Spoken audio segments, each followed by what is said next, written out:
প্রিয় চাকরি প্রত্যাশী ভাই বোনেরা, আসসালামু আলাইকুম। কেমন আছেন? তো আপনারা যারা পল্লী বিদ্যুতের শিক্ষানবিশ লাইনম্যান পদে মাঠ করেছিলেন, আপনাদের পরীক্ষার বিষয়ে একটি গুরুত্বপূর্ণ ভিডিও। আশা করছি ভিডিওটি শুরু থেকে শেষ পর্যন্ত দেখবেন। আর আপনাদের অ্যাডমিট কার্ড পাওয়ার প্রসেস এবং পরীক্ষার ডেট বিষয়ে গুরুত্বপূর্ণ তথ্য দেওয়ার চেষ্টা করব ইনশাআল্লাহ এই ভিডিওতে। ভিডিওটি শুরু করার আগে আপনাদের কাছে একটি রিকোয়েস্ট থাকবে, আপনি এই ভিডিওতে একটি লাইক দিয়ে দিবেন। আর আপনি কোন জেলা থেকে আমাদের এই ভিডিওটি দেখছেন অবশ্যই নিচে কমেন্ট বক্স আছে, ওখানে আপনার জেলাটি লিখে দিবেন। প্রথমে আপনার অ্যাডমিট কার্ড কিভাবে পাবেন আমি দুটি মাধ্যম আপনাদের কাছে জানিয়ে দেব। এই দুটি মাধ্যম দিয়ে আপনি অ্যাডমিট কার্ড পাবেন। প্রথম মাধ্যম হচ্ছে, আপনি মাঠে যে আবেদনপত্রটি জমা দিয়েছিলেন সেই আবেদনপত্রটি সাথে একটি প্রবেশপত্র পাওয়ার ঠিকানা লিখে দিয়েছিলেন। সেই ঠিকানায় আপনার প্রবেশপত্রটি আপনার ডাকযোগে আপনার পৌঁছে যাবে আপনার অ্যাডমিট কার্ডটি।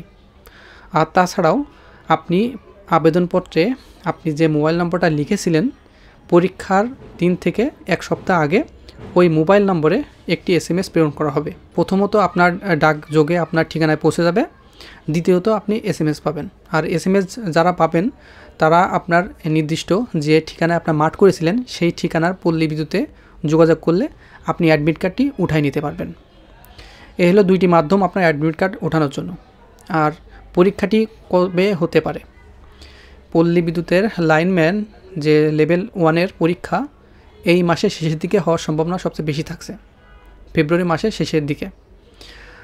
বিগত যত পরীক্ষা হয়েছিল লাইনম্যান লেভেল 1-এর পরীক্ষা, এক মাসের ভিতরে পরীক্ষাটি শেষ হয়ে গিয়েছিল।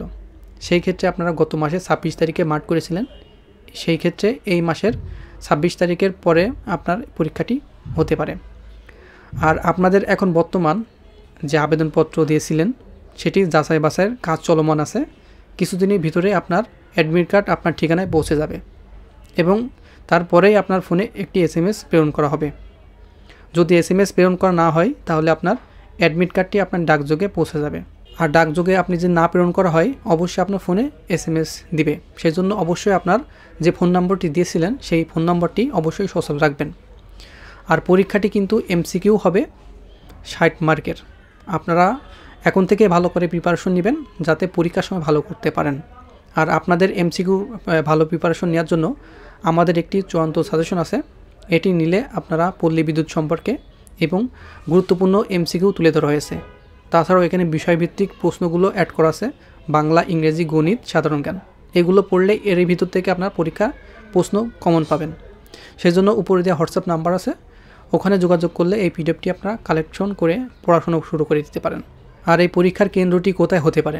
এই পরীক্ষার কেন্দ্র এবং আপনার রোল নাম্বার আপনার যে আবেদনপত্র ঠিকানায় অ্যাডমিট কার্ড পাঠাই দিবে সেই অ্যাডমিট কার্ডে আপনার পরীক্ষার কেন্দ্র লেখা থাকবে এবং আপনার রোল নাম্বার লেখা থাকবে, ঠিক আছে? আর যদি আপনি SMS পান, আপনি পল্লী বিদ্যুতের যে ঠিকানায় মাঠ করেছিলেন সেই ঠিকানায় গিয়ে আপনি প্রবেশপত্র ডাউনলোড করলেই আপনি তখন বুঝতে পারবেন আপনার কোন ঠিকানায় পরীক্ষাটি হবে। তো আমি ব্যক্তিগত মতামতে এই পরীক্ষাটি ঢাকায় হওয়ার সম্ভাবনা সবচেয়ে বেশি থাকছে। আর ঢাকায় যদি না হয় আপনার নির্দিষ্ট যে বিভাগীয় পর্যায়ে আছে সেই বিভাগীয় পর্যায়ে হতে পারে, তবে এটি ঢাকায় সম্ভাবনা বেশি থাকছে। আপনারা সেভাবে প্রস্তুতি নেবেন আগের থেকে। যদি ঢাকা হয় ঢাকা আসবেন, আর যদি পরীক্ষা আপনার এলাকায় হয় তাহলে আপনি এলাকায় পরীক্ষা দিবেন, কোনো সমস্যা না। একদিনের জন্য আপনি আসবেন, সমস্যা তো নাই। আর আপনার আগে থেকেই প্রিপারেশন নেবেন, ভালো রেজাল্ট করতে পারবেন। তো বন্ধুরা, আমরা এই ইউটিউব চ্যানেলে বাংলাদেশের সকল প্রকার আপডেট, জব সার্কুলার তথ্য এবং শিক্ষামূলক তথ্য ভিডিও আপলোড দিয়ে থাকি। আপনি যদি একজন চাকরি প্রার্থী হয়ে থাকেন আর শিক্ষামূলক তথ্য যদি আপনি পেতে চান অবশ্যই আমাদের চ্যানেলটিকে সাবস্ক্রাইব করে রাখবেন। নিচে দেখেন সাবস্ক্রাইব লেখা একটি বাটন আছে, ওখানে ক্লিক করে সাবস্ক্রাইব করে পাশে থাকা বেল ঘন্টাটি বাজিয়ে দেবেন যাতে পরবর্তী আমরা ভিডিও আপলোড দিলে আপনার ফোনে নোটিফিকেশন চলে যায়। তো বন্ধুরা, ভালো থাকবেন, সুস্থ থাকবেন। আর এই পল্লী বিদ্যুতের লাইনম্যান বিষয়ে আর যদি কোনো প্রশ্ন থাকে এই ভিডিওর কমেন্ট বক্স আছে, আপনার প্রশ্নটি লিখে দিবেন।